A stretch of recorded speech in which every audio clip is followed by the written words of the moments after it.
del Hijo y del Espíritu Santo. Amén. Queridos hermanos, continuamos nuestra explicación de la doctrina católica, apoyándonos en el Catecismo Mayor del Papa San Pío X, preguntas 578 a 587. Hoy vemos el sacramento de la confirmación o del Santo Crisma.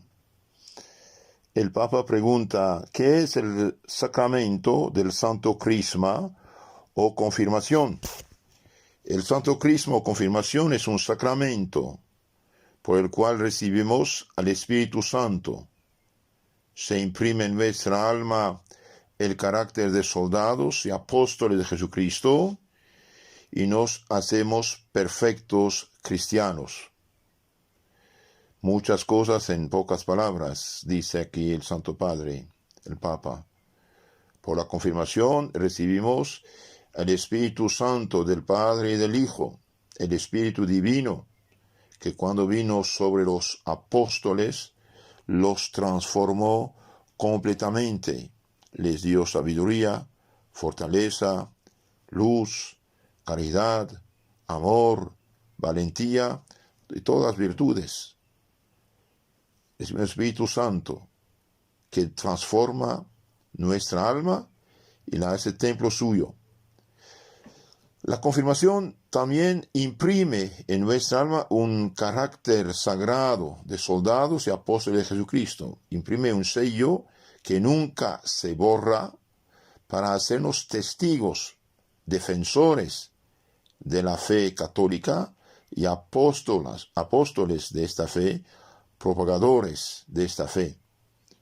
Y también dice, nos hace perfectos cristianos, es decir, nos hace crecer en la vida espiritual para llevarnos a la perfección. Cuando un niño nace, todavía no es perfecto en el sentido de fuerza física, corporal. Tiene que crecer al menos unos 18, 20 años, formarse, crecer. Y bien, cuando ya tiene 18, 20 años, es perfecto desde el punto de vista corporal. Lo mismo el cristiano llega a la perfección de las virtudes de la fe y del testimonio. ¿De qué manera el sacramento de la confirmación nos hace perfectos cristianos? El sacramento de la confirmación nos hace perfectos cristianos porque nos confirma en la fe, nos hace fuertes en la fe y perfecciona las otras virtudes y dones que hemos recibido en el Santo Bautismo. Por eso se llama confirmación. Entonces la confirmación, el sacramento de la confirmación, nos hace perfectos cristianos en el sentido que nos confirma en la fe, nos hace fuertes en la fe. Por ejemplo, un árbol chiquito tiene 5 centímetros, 10 centímetros de raíces, y cuanto ha crecido, llega a la edad de perfección, no sé, tiene 15, 20, 30 metros de raíces. Es mucho más difícil arrancarlo cuando es perfecto que cuando es chiquito. Entonces perfecciona la fe, nos hace firme en la fe, nos confirma en la fe. La fe que hemos recibido en germen se hace más firme, más fuerte. Y también nos perfecciona las demás virtudes y dones que hemos recibido en el Santo Bautismo. Las demás virtudes, además de la fe, son la esperanza y la caridad. La prudencia, justicia, fortaleza y templanza, virtudes que nos hacen actuar cristianamente en lo moral y nos da en su perfección los 7 dones del Espíritu Santo. ¿Cuáles son estos 7 dones del Espíritu Santo? Los 7 dones del Espíritu Santo que se reciben en la confirmación son sabiduría, entendimiento, consejo, fortaleza, ciencia, piedad y temor del Señor. Son 7 dones como 7 antenas mediante las cuales el Espíritu Santo actúa sobre nuestra alma. Veamos un poco esto. Una de las cosas que hace el Espíritu Santo cuando lo dejamos actuar en nosotros es que nos abre el entendimiento para entender, comprender las cosas de Dios. A los apóstoles, antes de subir al cielo, Jesucristo les dijo: tendría muchas cosas más que decirles, pero ustedes no están en grado de entenderlas ahora. Cuando venga el Espíritu Santo, que yo les enviaré desde el cielo, Él les abrirá el entendimiento y ustedes comprenderán las cosas. Vino el Espíritu Santo el domingo de Pentecostés y transformó totalmente a los apóstoles. San Pedro salió el mismo día a predicar con una fuerza de persuasión y un conocimiento de las Escrituras insospechadas en un pobre pescador que no tenía escuela. Ni siquiera los universitarios doctores de la ley podrían ya discutir con San Pedro. ¿Y bien? ¿Por qué? Porque el Espíritu Santo le abrió la mente y le inspiraba. El Espíritu Santo le había abierto el entendimiento y fortalecido la voluntad. Mucho más que los apóstoles, nosotros tenemos necesidad que el Espíritu Santo abra el entendimiento, la inteligencia para entender las cosas de Dios. A malas penas entendemos algo de las cosas de la tierra. ¿Quién nos abrirá el entendimiento para comprender las cosas de Dios? Y luego las cosas de Dios no basta entenderlas, es necesario saborearlas y sobre todo llevarlas a la práctica, o sea, vivirlas. Hoy cualquiera toma una Biblia sin ninguna preparación, y lee y piensa entender, no entiende nada, y piensa que es profeta, que el Espíritu Santo lo inspira, que va a fundar una disque iglesia, que verá estar. Todo es mentira, todo esto. El Espíritu Santo fue dado a la Iglesia Católica, en la Iglesia Católica quedó y punto. Nadie puede dar el Espíritu Santo fuera de la Iglesia Católica. ¿Por qué? Porque fue comunicado a los apóstoles y los apóstoles lo comunicaron a sus sucesores. ¿Quién, adelanto un poquito, quién puede confirmar dar el Espíritu Santo? Bien, es el obispo, en primer lugar, y por delegación, a veces el sacerdote. Entonces, tenemos que vivir la fe cristiana, vivir las virtudes. Necesitamos esta fuerza del entendimiento y también de la voluntad, don de fortaleza. Nosotros somos tan indolentes para emprender lo que nos cuesta trabajo y tan inconstantes para llevarlo a cabo. Hemos emprendido tantas cosas en nuestra vida y todo lo hemos dejado a medias. No hemos llevado a cabo nada. ¿Cómo no sentir la necesidad de la gracia, de la ayuda, de la luz, de la fuerza del Espíritu Santo que nos fortalezca más y nos haga más firme en el bien? De ahí viene la palabra de confirmación. También el Espíritu Santo nos enseña a saborear la oración. Otra cosa importante que hace el Espíritu Santo cuando lo dejamos actuar en nosotros es que nos enseña a saborear la oración. Le preguntaron un día a un pobre pastor de ovejas en la montaña que si no se enfadaba todo el tiempo solo en el monte. No, dijo él, al contrario, se me hacen cortitos los días. ¿Y en qué te ocupas? Dijeron. Rezo el Padre Nuestro y me detengo a meditar cada palabra de esa oración. En cada palabra encuentro un manantial de pensamientos santos que me consuelan el alma, y a veces necesito toda una semana para rezarlo entero. Ese saboreaba el Espíritu Santo, le hablaba. Además que los hermanos somos templos del Espíritu Santo. Cuando San Pablo nos advierte, no le vayan a causar tristeza al Espíritu Santo, Efesios 4:30, nos exhorta a evitar toda clase de maldad y de pecado.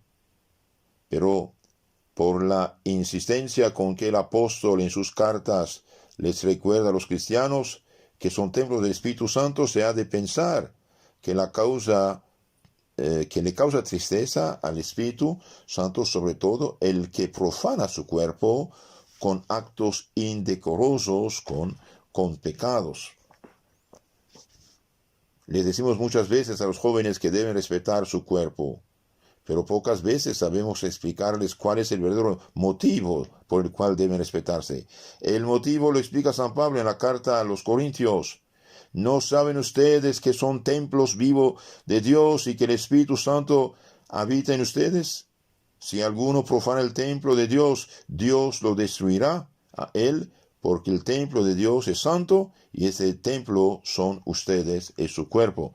1 Corintios 3, 16, 17. Nuestro cuerpo, queridos hermanos, ha sido santificado, consagrado a Dios ya por el bautismo, pero de una manera muy especial lo santifica la presencia del Espíritu Santo que recibimos en la confirmación. Y para motivarnos a respetar nuestro cuerpo, no hay argumento más poderoso que este, que somos templos vivos del Espíritu Santo. Ahora, el Espíritu Santo es inseparable del Padre y del Hijo. El que vive en gracia, vive en caridad, tiene el Espíritu Santo en su alma, y su cuerpo realmente es un templo. Y cada vez que comulgamos, recibimos cuerpo, sangre, alma y divinidad de nuestro Señor Jesucristo. Entonces el Espíritu Santo del Padre y del Hijo viene con sus dones para fortalecernos, iluminarnos, consolarnos, aconsejarnos, frenarnos también en el camino de la maldad. El temor del Señor, por ejemplo, es un poderoso freno en el camino de la maldad. Pasamos ahora a la pregunta 581. ¿Cuál es la materia de este sacramento? La materia de este sacramento de la confirmación, además de la imposición de las manos del obispo, es la unción hecha en la frente del bautizado con el santo crisma, y por esto se llama también crisma, que quiere decir unción. Entonces, un aceite especial que el señor obispo bendice con muchas muy hermosas y profundas oraciones el Jueves Santo. Entonces, además de imponer las manos sobre la cabeza del confirmado, el Espíritu Santo, el obispo unge la frente del bautizado con el santo crisma. Y este santo crisma, dijimos, es aceite de oliva mezclado con bálsamo y consagrado por el obispo el Jueves Santo. Debe ser aceite de oliva, que es la materia que los apóstoles nos han entregado. No es correcto cambiar el aceite, no es correcto. El aceite por excelencia es de oliva, con bálsamo, que es un perfume especial que simboliza las virtudes. Este aceite mezclado con el bálsamo, el obispo lo consagra el Jueves Santo precisamente para ungirnos. Ahora, ¿qué significa este óleo, aceite santo y el bálsamo en ese sacramento? En ese sacramento el óleo que se derrama y conforta significa la gracia abundante que se derrama en el alma del cristiano para confirmarlo en la fe. Entonces este aceite simboliza, produce por el rito la gracia, la santidad abundante en el alma del cristiano, que lo hace firme en la fe. De hecho, el óleo aceite de oliva es firme, no es tan líquido como el agua, no, es firme. Y el bálsamo, que es oloroso, un buen olor, y libra de corrupción, significa que el cristiano, fortalecido con esta gracia, es apto para dar el buen ejemplo y ser el buen olor de Cristo. Entonces, este bálsamo, este perfume, podemos decir, significa que el cristiano, fortalecido por la gracia, por la santidad, por los dones del Espíritu Santo, es apto para dar el buen olor de las cristianas virtudes y preservarse de la corrupción de los vicios. Muy importante. Uno, da el ejemplo de la vida cristiana, y dos, preservarnos de la corrupción, de los vicios y de los pecados. Eso es la materia: imposición de las manos, unción con el santo crisma. ¿Y cuál es la forma? Es de las palabras del sacramento de la confirmación. La forma del sacramento de la confirmación es esta. Mientras hace la señal de la cruz en la frente, el obispo dice: y yo te signo con la señal de la cruz y te confirmo en el crisma de la salvación, de la salud, en el nombre del Padre, del Hijo y del Espíritu Santo. Yo te signo con la señal de la cruz y te confirmo con la crisma de la salvación, en el nombre, por la autoridad del Padre, del Hijo y del Espíritu Santo. ¿Cuál es el ministro del sacramento de la confirmación? Bien, el ministro, dijimos, de la confirmación es el obispo, pero en algunos casos puede serlo un simple sacerdote por delegación. Por ejemplo, si una persona va a morir, no está confirmada, la confirme. Una persona no está casada, la confirma. Una persona va a casarse más bien, no está confirmada, la confirma. ¿Con qué rito administra el obispo la confirmación? El obispo, para administrar la confirmación, extiende primero las manos sobre los confirmados, los confirmandos, los que van a ser confirmados, invocando sobre ellos el Espíritu Santo. Luego hace una unción en forma de cruz con la sagrada crisma en la frente de cada uno, diciendo las palabras de la forma.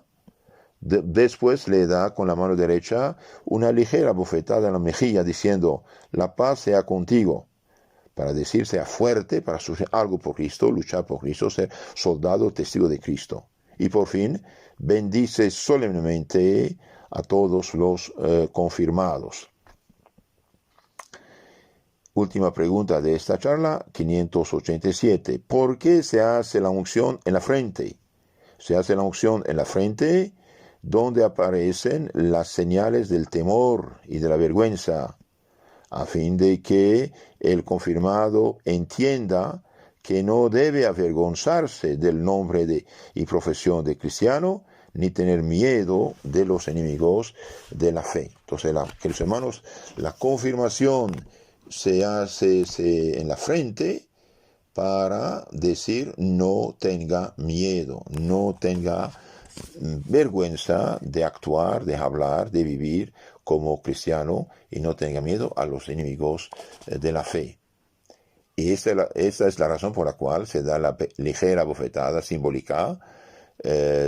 ¿Por qué se da esta ligera bofetada al confirmado? Se da una ligera bofetadita al confirmado para que sepa que ha de estar pronto de sufrir toda afrenta y todo trabajo por la fe de Jesucristo. Entonces el cristiano debe ser firme y fuerte para sufrir algo por Jesucristo nuestro Señor.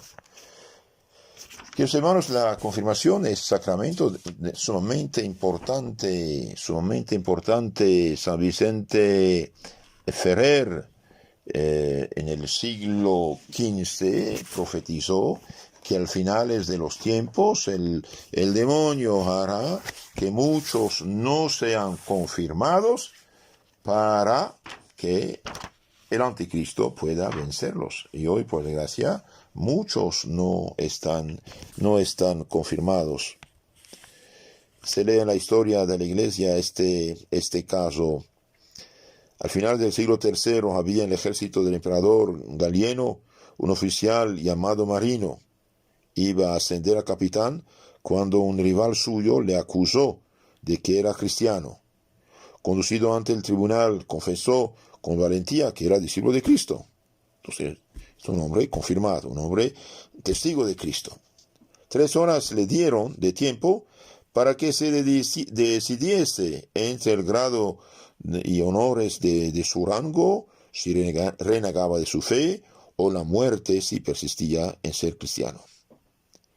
Apenas salió del pretorio, o lugar donde había sido juzgado, se le acercó el obispo de Cesarea, Teotecne, el cual, cogiéndole la espada y mostrándosela con una mano, le enseñaba con la otra el evangelio.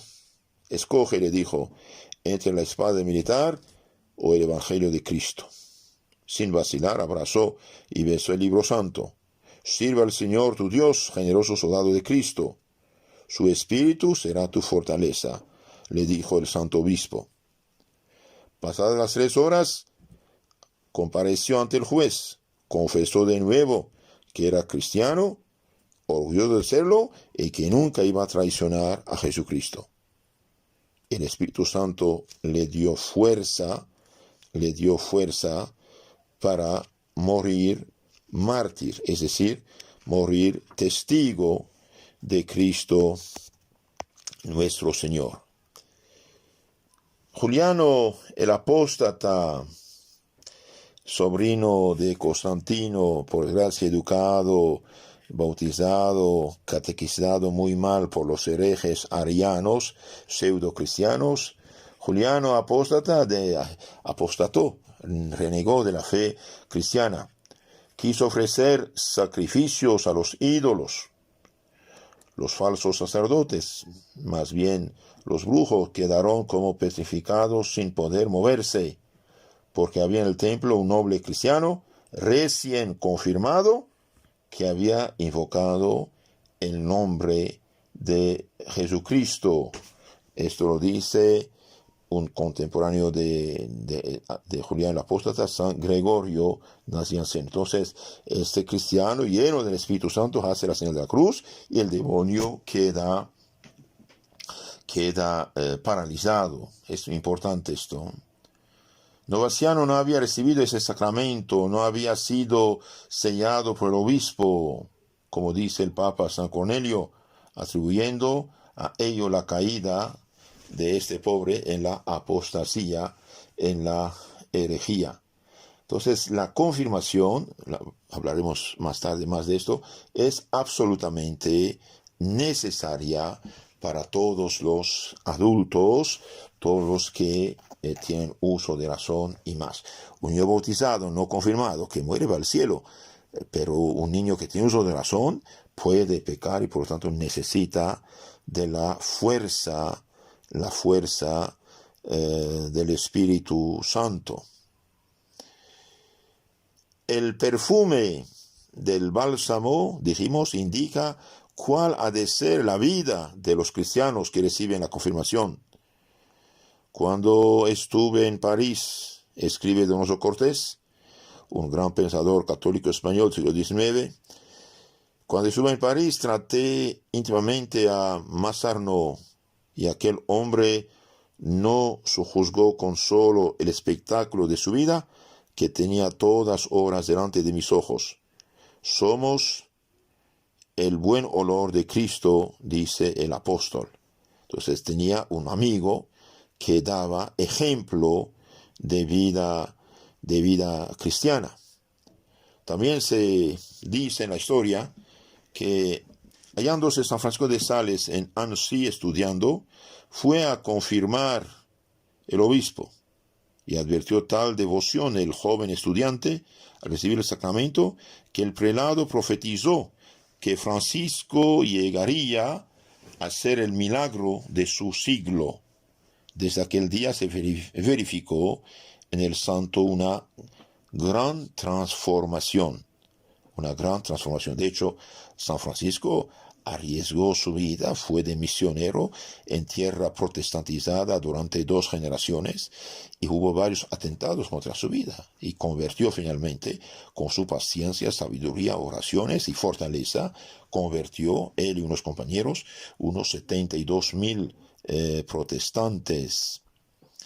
Al hacer nosotros la señal de la cruz en la frente, procuremos acordarnos de la que con el santo crisma nos hizo el señor obispo, y digamos: oh Espíritu Santo, quiero vivir y morir en la fe católica. Con esta señal venceré, soy de Dios. Queridos hermanos, para que los dones del Espíritu Santo obren en nuestra alma, necesitamos vivir en estado de gracia y no de pecado mortal. Por lo tanto, el que está en pecado mortal pierde la gracia, pierde la caridad, pierde el Espíritu Santo y los dones quedan sin fuerza, ya no sirven. Por eso un cristiano debe vivir siempre en estado de gracia y no de pecado mortal. Todos que viven en unión libre, en adulterio, en homosexualismo, en borrachera, están en pecado mortal. Todas las que se visten mal de una manera provocativa, están en pecado mortal. Todos los que pudiendo ir a misa no van por flojera, por pereza, porque van a jugar béisbol, fútbol, bicicleta, no sé, un toro, playa, es pecado mortal. Todos los que viven en adulterio ha dejado a su esposo o esposa, estar con otra, es pecado mortal. Y por eso no son felices, porque pecado y felicidad es imposible que estén juntos en misma alma. Pidamos a Dios misericordia. Si hace tiempo no nos hemos confesado, tratemos de hacerlo con arrepentimiento y confianza. El sacerdote recibió el Espíritu Santo precisamente para perdonar los pecados. Cristo nuestro Señor dijo a los apóstoles: reciben el Espíritu Santo a quienes perdonan los pecados quedan perdonados, y a quienes tienen quedan retenidos. Si usted quiere conocer más y mejor la fe católica, te aconsejo de suscribirte al canal Catecismo Católico Tradicional y de escuchar todas las charlas sobre el credo precisamente, los mandamientos y especialmente la oración. Que Dios los bendiga.